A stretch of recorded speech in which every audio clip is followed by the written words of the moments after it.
रतन भारत को टाटा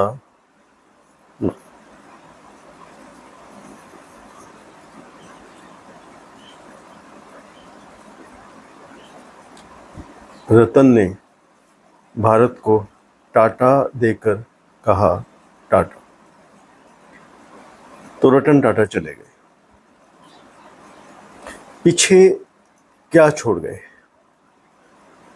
पीछे एक लंबा चौड़ा बहुत बड़ा एम्पायर छोड़ गए। लेकिन अपना टॉपिक दूसरी साइड का है। हमारे लिए क्या छोड़ के गए?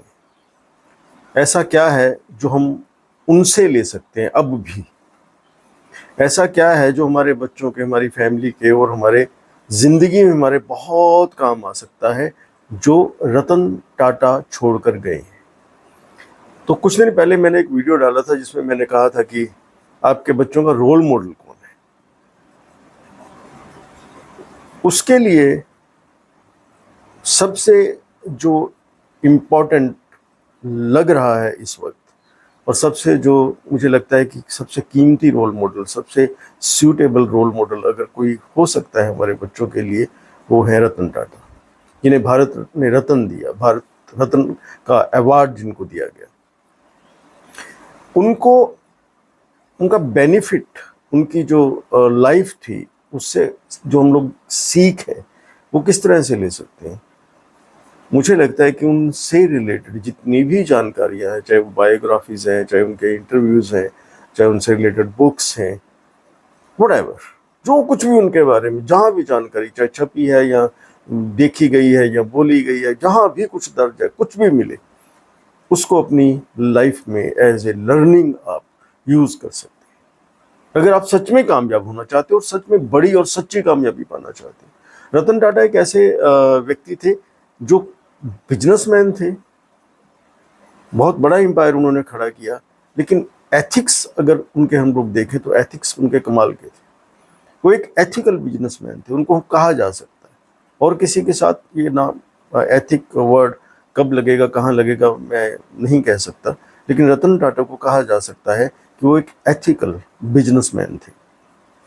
इसलिए वो जो रोल मॉडल वाला एक चैप्टर है हमारी जिंदगी में, ये हमारे भी काम आएगा और हमारे बच्चों के भी काम आएगा। सो इनसे रिलेटेड जितनी जानकारी आप कलेक्ट कर लीजिए, उसे स्टडी कीजिए, उसे जानिए, उनकी कहानियां सुनिए, उनके बारे में जो बातें लोगों ने कही वो सुनिए, उनके इंटरव्यूज देखिए, उनका ड्रेसिंग सेंस देखिए, उनकी लाइफस्टाइल देखिए, उनके जो कुछ भी आप उनके बारे में देख सकते हैं, जान सकते हैं, वो अपने बच्चों तक पहुंचा दीजिए और बच्चों को टैग कर दीजिए, उससे बच्चों को जोड़ दीजिए और बच्चों के दिमाग में एक बात डाल दीजिए कि आपको यहाँ कम से कम ये जरूर सीखना है, कम से कम ये जरूर समझना है कि रतन टाटा कौन थे, रतन टाटा क्या करते थे, रतन टाटा की जो लाइफ के एथिक्स के वो क्या थे, उनके डूज क्या थे, डोंट क्या थे, उनका कैरेक्टर क्या था, उनका स्वभाव क्या था, उनकी बिजनेस स्ट्रेटजीज क्या थी।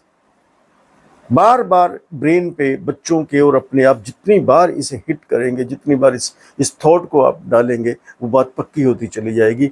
और मुझे लगता है कि उनकी किसी भी बात से सीखना गलत नहीं हो सकता, किसी भी बात से।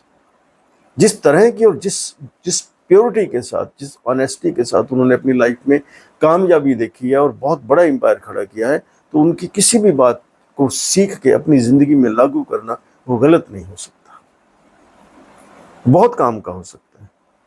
वो हमें बहुत सी गलतियों से बचा सकता है। हम लोग अगर अपना करियर अगर हम शुरू करने जा रहे हैं, बहुत कुछ बड़ा स्टार्टअप करने जा रहे हैं, तो वो जो स्टडी है जो उनकी लाइफ से हमें मिलेगी, उससे हम लोग बहुत सी गलतियां करने से बच सकते हैं, हमारे बच्चे बहुत सी गलतियां करने से बच सकते हैं। तो अपनी जिंदगी में, अपनी लाइब्रेरी में, अपनी लाइफ में जो भारत रत्न रतन टाटा है, उनको जितनी आप जगह दे सकते हैं, जितनी इज्जत दे सकते हैं, जितनी उनको अपने साथ जोड़ सकते हैं, जितना उनको स्टडी कर सकते हैं, आप कर लीजिए। ये आपके और आपके बच्चों के बहुत काम की चीज़ है। तो मैं फिर कहूँगा, जो रतन है भारत को टाटा देकर चले गए। Thank you so much.